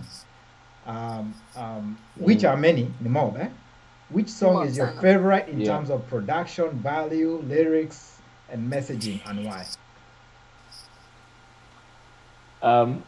Ni hard, hiyo inakuwaga swali hard sana Leon for a creative to answer, because you give a 100 in each and every song you do. You know, kila ngoma you give it your all, and then every song is in a space of its own. Every song has production yake different. So it's hard for me to pick one song and say this was it. In your boss overall. Nah. Because I give 100 in each and every song that I do. Good answer. So Leon, I hope you got your answer. So we're gonna go to the next one. This is Nemo, my best friend. And now Lisa. I thought it was me, but friend. Well, you're in a different class, so don't worry. Can you play any musical instrument? And if so, which one? How? And then kuna swali ingine inafuata. How long have you been playing that instrument? Alafu, could you change anything about the industry, and what would it be? I think kuna maswali kama tatu hapa. Maswali nne hapa mtu wangu. So one, can I play any musical instrument? I can play the keyboard, but I'm not a professional player. Like I can play keys, I can do a chord, of a song, or I can do a chord I want when I'm in the studio with my producer and I want a certain sound. I can do a chord. But I'm not a professional keyboardist. So the second question is, how long have I been playing? Nilijifundisha tu way back, the last 10 years. Hiyo nikiwa studio, kucheza na keyboard tu na kuona what my producer is doing. Nilijifundisha tu. The third question was what? The third question was, if you could change anything about the industry, what would it be? Yeah. If I could change anything about the industry, I'm assuming the what music would industry in Kenya. music industry? I would just say how much I would change how we value our musicians, Artists. Yes. yeah, artists. You That's a know, good. because most of the artists here in Kenya, not even artists, creatives, people in sports, people who have talent, people who watu wa football, watu wa basketball, watu wa music, watu wa arts and design. People don't really look at our careers and take them seriously. Yeah. And if there's one thing That's I'd change, that true. would be it. That would be it, so that we have superstars. It's still like the way you guys in the US, mnaonaga watu kwa NFL, mnaonaga watu kwa NBA, mnaonaga watu in the music industry, they are Yeah. mega superstars. If we're in Kenya, if we were in the US right now, we would have been mega superstars. The Definitely. sportsmen, the musicians, you Yeah. understand? But the power, I'd change that so that we get more respect and more money. And then, Yeah. what way she comfortably. That's why we do Yeah. this. This And is no our job. FM. This is our career. This is our bread and butter. Yeah. Yeah, definitely. Yeah. So yeah, your change that needs to happen. It's not just Yeah, that needs to happen. Yeah, it's not just Yeah. coming from you, but I think that's something that needs to happen. Yeah. Hii ingine ni comment. Feel free, Arizona. Nonini was the first Kenyan artist. I dropped my earpiece. Okay. Hii ni comment. Hii But- sio swali, lakini I just want to give a shout out to Feel Free for putting it here. Nonini was the first Kenyan artist to come to Phoenix, and I was honored to be the DJ at that show. So I don't know Phoenix, if you- Arizona, nakumbuka. Phoenix, Nakumbuka. Arizona, noma sana. Feel Free yuko hapa ndio alikuwa DJ wako, so big shout out. Kali yeah. wazee, big He's up mtu nice. wangu, big up. Yeah, Phil is a nice guy. And then kuna ingine hapa Drolific alikuwa ameuliza swali, but I think we talked about it, maybe alikuja late. Is Nonini making new music? And hiyo nitajibu, yes, he's coming up with a new album. October 1, tukumbushe October tena. 2nd, sindio?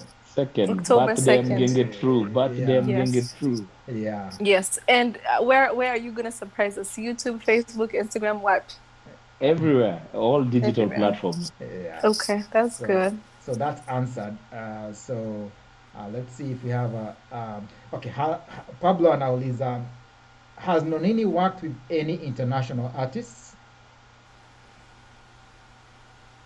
Sorry, come again. Have you worked with any international artists? By international artists, I think anamaanisha anyone like from the US and everything like that. I would No, think so. not yet. That's- yeah. No, not yet. I haven't had the pleasure to work with an international artist. But if the opportunity opens up itself, I would do it. I would jump on it anytime. Yeah. Okay, all right. Hapa there's a hard one here, lakini wacha tuulize tu. Does Nonini work with the government, the Kenya government, on this initiative, ya sanitary towels? Actually, that's a good question. No. The music for sanitary towels, it's a plain effort between me, Jsmallz here, Kenyans in the diaspora, and my fans in Kenya. We are the Yes. ones who work on that campaign. No government, it's us who work together. Yes. Wisha. Oh, you know Hakuna what? mali Regular gava iko mwananchi, involved. yeah. Yeah, let's go back to that. Yeah. We were talking about this off camera.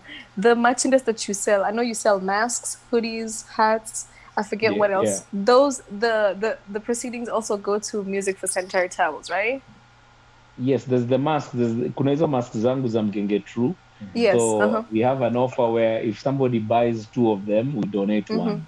So if you buy 2 masks, we donate one. So supeleka pia, because even the organization distributing the sanitary towels, they need masks, na pia wao huenda na distribute masks kwa mtaa. So masks zangu ukibuy 2, moja si donate. Okay, good. Nice. Now, do people volunteer for that? The women that are going around and giving the sanitary towels out, do they volunteer, or how can people help with that?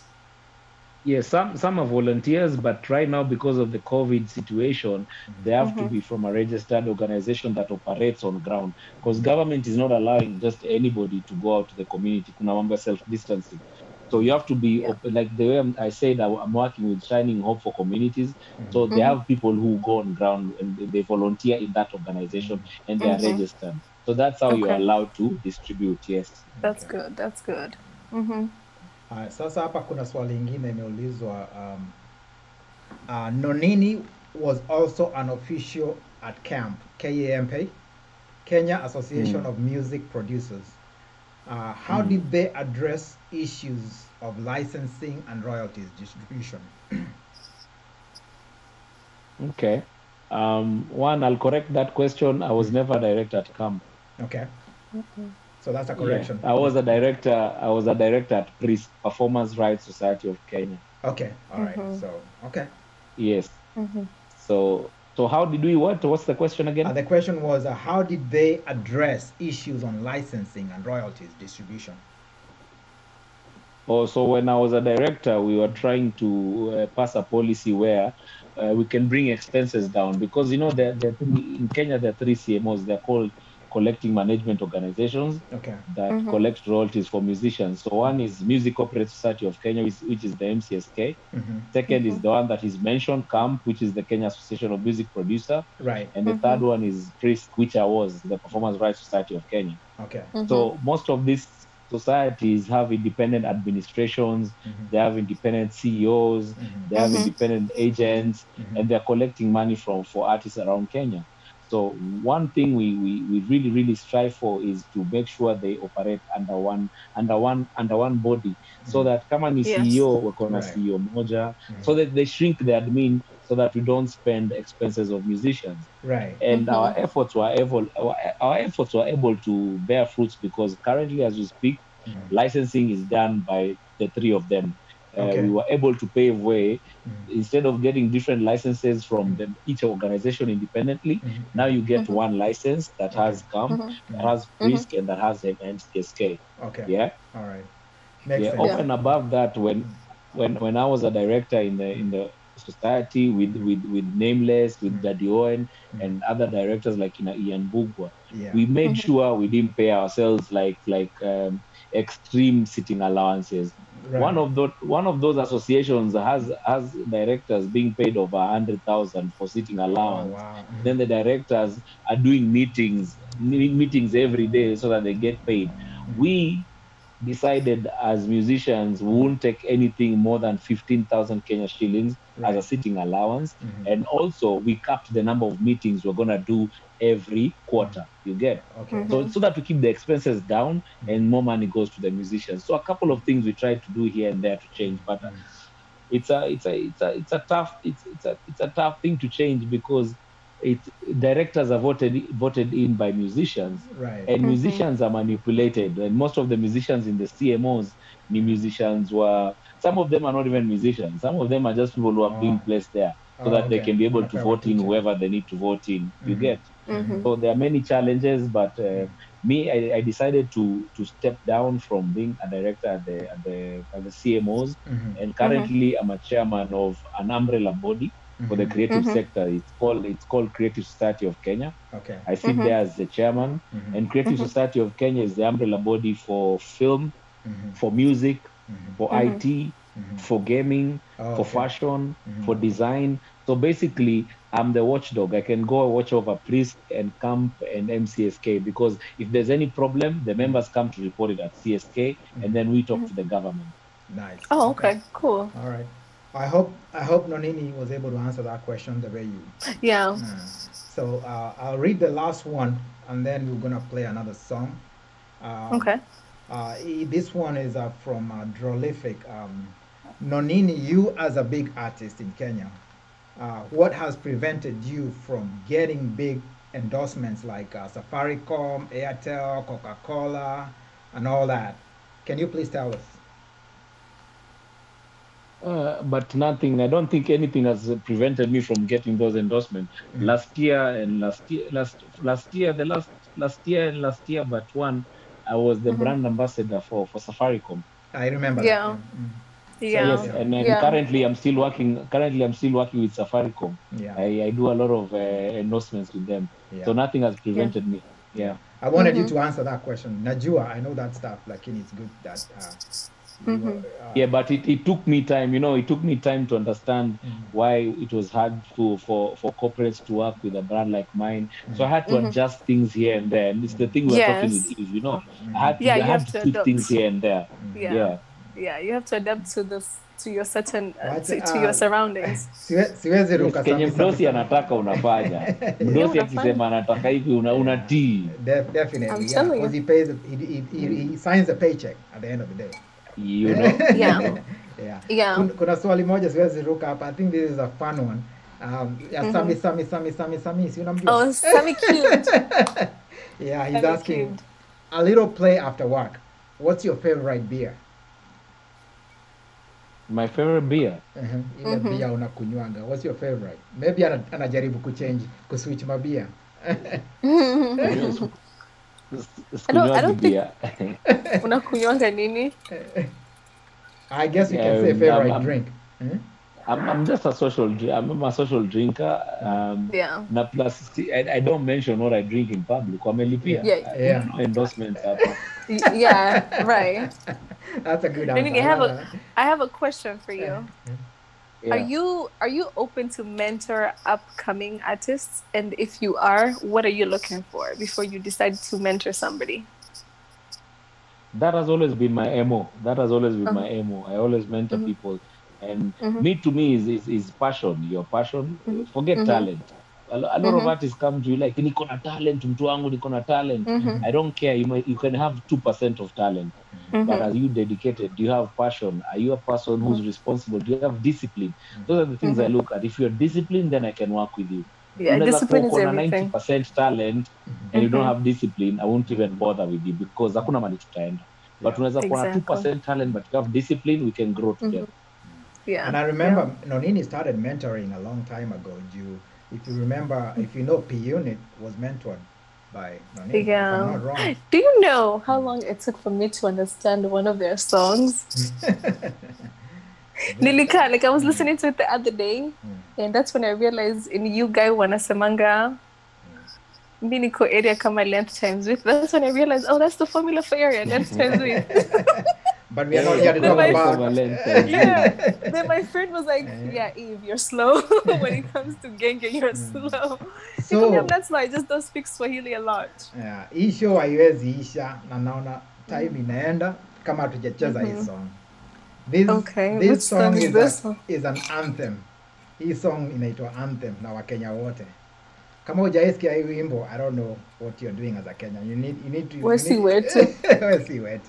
wetu. Furahi Day. Let's play this song and then come yeah.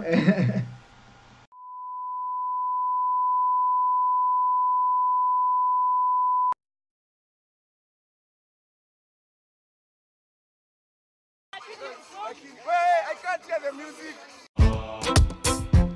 Nonini. Another Homeboys production. What? Leo niko na nani jamu? Leo niko na nani jamu? Niko na ni furaha. Cheka na miko na tuna vimboa. Cheka na miko ni bachelor na ujaoa. Cheka na miko umekunywa na unakojoa. Usicheke na mimi sabuniani mapesa nitatoa. Jamaa leo network blanda. Sasa 11 ndio ilianza. Kwani leo ndio kila mtu piga simu. Ni Friday siku lazima tuheshimu. Shika mtoto wako mweke karibu nawe. Best yako mnulie bia pia naye. Mtu akileta noma hapa pikana naye. Manzi akileta maringo jo achana naye. Kuta mwingine mwambie nipe nawe. Kibao tosikazie we safi twende ndani ya ndai manze bora usiwe mtaro waise Nameless John nisikia na yake mwali mkazie itabidi metumia tuma sachet Kenya official iliwafanya drinking nation na kila Friday jo wagani vacation kuchoma nyama ndio kitu ya kwanza ushibe vipoki ugali ndio usiwake haraka kuchoma maini ndio kitu ya pili na ifurahi day tunaanza na mapele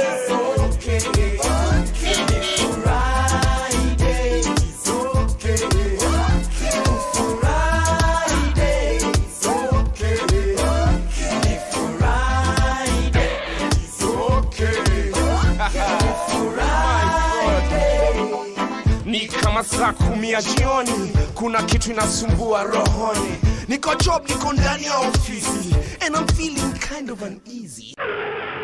Ninaanza kuperspirate, veins zangu zina vasodilate. I seem to be allergic to something, or something is allergic to me. Najaribu kucommunicate na my friends, lakini hata my SMS haziendi. Naangalia nje ya dirisha magari ndizo hizo, bumper to bumper. Hata mdosi ajisikii na kazi, madem wote ofisi wamevaa mini sketi. Kwani Nonini ni nini today? Okay, it is okay.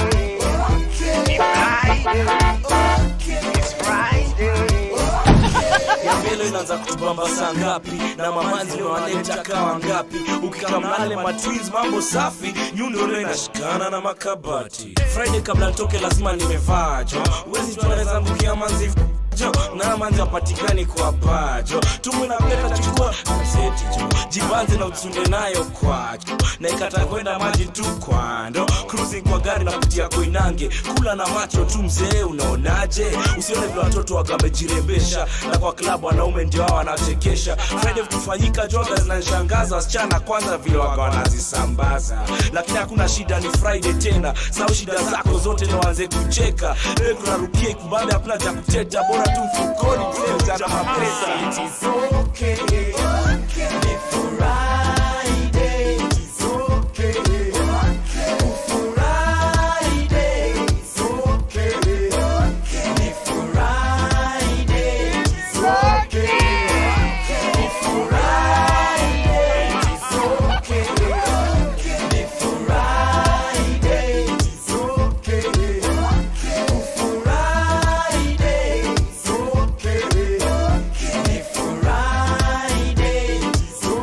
okay. All right, and we are back to Merudi. Friday, that's a Kenyan anthem. Before we wrap up the show, can you explain to my fans vile you came up with that idea of Friday, kufanya Friday na Mr. Matenge? Oh, Friday ilikuwa idea moja top. Mimi nilikuwa napendaga muziki za Nameless sana when I was coming out. And there's a song named called Holiday. Ni holiday.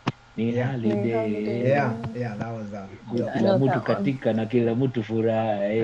Like yeah. So it was a holiday song. So watu wakienda holiday, that was the number one thing. So it always kept me thinking, that's a holiday song. What if we write a song about Friday? Because at that time nilikuwa nafanya job radio. I was a radio presenter at a station called YFM. It was actually the first Gen station in Oh Kenya. yeah, I remember that. Kila Friday. Yeah, unakumbuka hivi YFM. Alafu kila Friday ilikuwa Friday ikifika watu wanahepa ofisi by saa 8, hakuna mtu atakukaa. Hakuna mtu atafanya kazi, watu wameenda. Yeah. That's where Friday came, and I thought the perfect person to sing it with is the guy who did Holiday. Let's do Friday. Yeah, Right. that was dope. Yeah. Oh, nice. That was one song that played for a whole year. Nika ilikuwa song mpya all the time. Oh my God, kila Friday. Even now. Mama ucheza every Friday. Yeah, till every now. Friday. Every Friday. Ukona Friday, yes. It actually became a hashtag. Do you know that? Hashtag Friday, yeah. Friday is a hashtag. On Twitter. Twitter Everywhere. is undefeated. Everywhere. Yeah.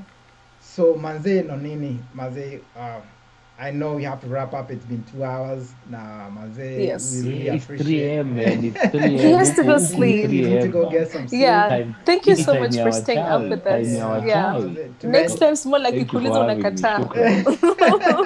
Akikwambia it's 5 in the morning Moses my unakataa. boy. Yeah. So, Yeah. Anytime. we Thanks gotta for do having this. me. And All we thanks for can ask, everything. all we can ask from you is to support Naisho pia, utuletee wasanii Yes. to our interview. Yeah. Let's make the Kenyans Yeah. creative group bigger. And I know you do that all the time. You already did something that you Yeah. do already. No. Your link up. Yeah. No problem. We'll Yeah. make sure we talk to the creatives as well so that we make the platform bigger. Yeah. Thanks for having me. Yes. Thanks for everybody who was commenting and asking questions. Yes. Yeah. Shukran sana and watu. Yeah. And to help with the music for sanitary towels is it's $Jsmallz with a Z. Yeah. And if you know anyone that can help with the cups for periods, what are they called? I forget what they're called. Yes. Bonga, the menstrual cups. The menstrual cups. If you know anyone or how to get them cheaper, reach out and Tuambie, yes. Reach out, yes. We currently really appreciate your help that you're giving us. Yes. Yes, and don't forget to download the app and you have to subscribe to listen to the music. So vile tutadu tukifunga hii show nitacheza hii song sijaisikia. We're not going to come back, but I'm going to play this song. You guys listen to it. Mimi hapa diaspora sijaisikia, tudunde nilisikia leo mimi nimesikia jana actually yesterday when this song is dope. Ma DJ mcheze hii wimbo tafadhali. Yeah, and Nonini, I want to thank you for accommodating my new work schedule because we were supposed to do this yesterday, and thank you for accommodating my new work schedule. Thank you so much. No problem, Eve Manze. Ready mtu wangu anytime. Thank you. All right. Godfather, lala salama, tutaongea baadaye. Yes, endo kalale. All right. Wanasemaga wanaume wametokota hawajaiva. Hawa ndio wale wameiva. Tudunde biti kigonga sana. Iturunde ni biti ya kiga. Muspecialize na kupango matamu tangu manzi wa naini kimshowe kamu. Imziki likuambia iko kwa damu. Mimi niko studio na katika tu kwa klabu. Tunaifanya watu wa mtaa, tunaifanya mama. Watu wafurahia waburudike tu kila saa. Mziki wanasema gani chakula ya moyo. Genge ndio flavor yake ukipenda ite oyo. Hakuna watu napenda kama familia yangu. Hakuna mziki napenda kama za Wakenya wenzangu. Sai kama nikushow vile si uishi mtaani food zile si waga tunadishi. Na sio unajua uko top tu kwa ligi. Kama in my holiday tuingie Malindi. Kama in mamoshi tupigie papa bingi. Hapo utafurahia options tu kwa wingi. Shopping love. Show me your favorite color. I'll give you gangy love. To the nail. It to the nail. 20 shopping love. Show me your favorite color. I'll give you gangy love.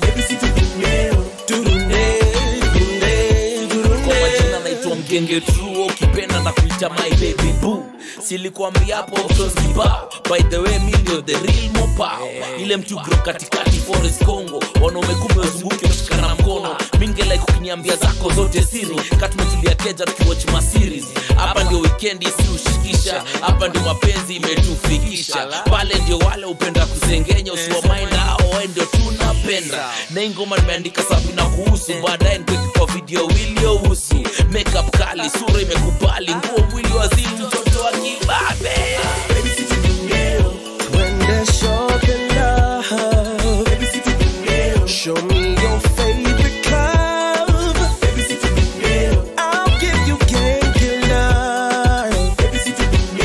Tudunde, itunde, sidunde. When there's shopping love. Show me your favorite club. I'll give you gangy love. Tudunde. Kumalizia naweza penda kushukuru madhako. Nimwambia asante vile alikupa. Kumalizia nataka kushukuru madhako. Nimwambia asante vile alikupa. Unajua watu tu wa kibabe hawajai pikishwa raundi ya kimtaani.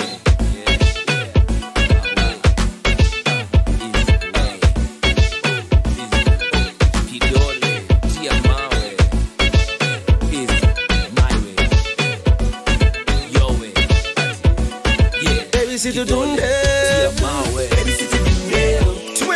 your shopping love.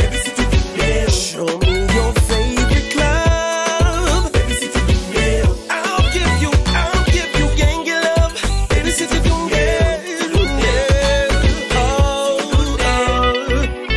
20 shopping love. Show me your favorite club. Gangy love. Tudunde.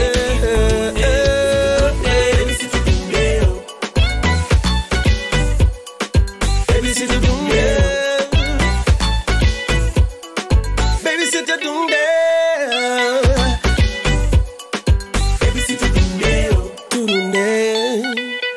tudunde.